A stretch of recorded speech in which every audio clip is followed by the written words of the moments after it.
Hello everyone, అందరూ బాగున్నారండి. నేను లాస్ట్ వీడియోలో చెప్పాను కదండి, ఈ కోకోనట్ షెల్ని ఏం చేస్తాను, ఎలా వాడతాను, ఏమిటి అని. మన వాడుక భాషలో చెప్పాలంటే ఇది కొబ్బరి చెప్పండి. మనం ఇలా మాట్లాడుకుంటేనే బాగుంటుంది. కొబ్బరి చెప్పని ఏం చేస్తాను ఏంటి అనేది కొంచెం ఎగ్జైటింగ్గా ఉంది కదా. సో వీడియో స్టార్ట్ చేసేద్దామా. దీన్ని నేను ఏం చేస్తానంటే డైలీ సాంబ్రాణి వాడడానికి వాడతానండి. మార్నింగ్ ఈవినింగ్ 2 పూట్ల వేస్తాను. అక్క భలే చెప్పావు లెక్క, అందరూ అదే లెక్క చేసేది, నువ్వేదో సరి కొత్తగా చదువుతున్నావా, అదేం కాదా. అందరూ చేసే పనే, కానీ దీన్ని మండించడానికి చాలా కష్టపడతారు అందరూ. లైక్ న్యూస్ పేపర్స్, కొంచెం కర్పూరం అలాంటివి వేసి వెలిగిస్తారు. అది చాలా టైం పడుతుంది మండుకోవడానికి. అలా కాకుండా నేను ఇలా స్టవ్ ఆన్ చేసి దాన్ని స్టవ్ మీద పెట్టేసి కొంచెం మండే వరకు ఉంచుతాను. అది ఈ ప్రాసెస్ అయితే తొందరగా అయిపోతుంది. అదే మన కర్పూరం, న్యూస్ పేపర్స్ అలా వేసి మండించినట్టయితే చాలా లాంగ్ ప్రాసెస్, చాలా టైం పడుతుంది. ఇదంటే ఒక 2-3 మినిట్స్లో ఫాస్ట్గా మండుకుంటుంది, మనకి పని అయిపోతుంది. అందుకని నేను స్టవ్ మీద ఇలాగా పెట్టి మండిస్తాను. ఇది మీకు కూడా ఉపయోగపడుతుందని ఒక చిన్న ఉద్దేశంతో ఈ వీడియో షేర్ చేస్తున్నానండి. ఒక చిన్న రిక్వెస్ట్ ఏంటంటే, ఈ కొబ్బరి చిప్ప స్టవ్ మీద పెట్టి మండిస్తున్నప్పుడు ఎటు పోకండి దయచేసి, ఎందుకంటే ఇది చాలా ఫాస్ట్గా మండుకుంటుంది కదా.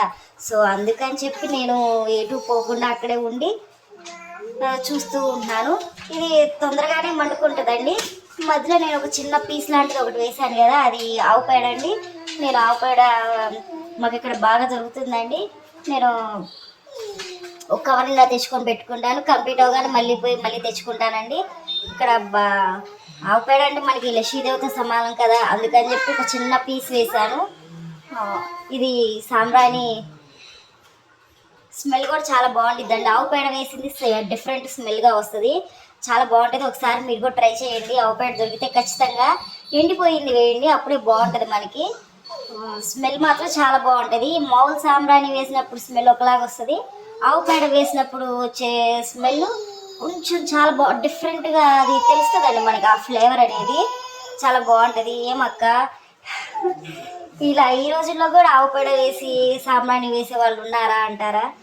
ఏదో మన వంతు ప్రయత్నం దొరుకుతున్నప్పుడు చేసుకోవడమే కదండి. అందుకని చూడండి, ఇదిగో ఫాస్ట్గా అయిపోయింది. 2 మినిట్స్ 3 మినిట్స్ అంతకని ఎక్కువ టైం పట్టదండి. ఇది చాలా ఫాస్ట్గా అయిపోయింది.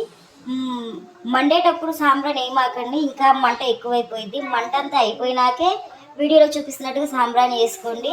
అప్పుడైతే మీకు మంచిగా పొగ వస్తుంది. మండుతున్నప్పుడు వేస్తే ఇంకా మంట ఎక్కువైపోయిద్దండి, అందుకని స్మెల్ రాదు అప్పుడు.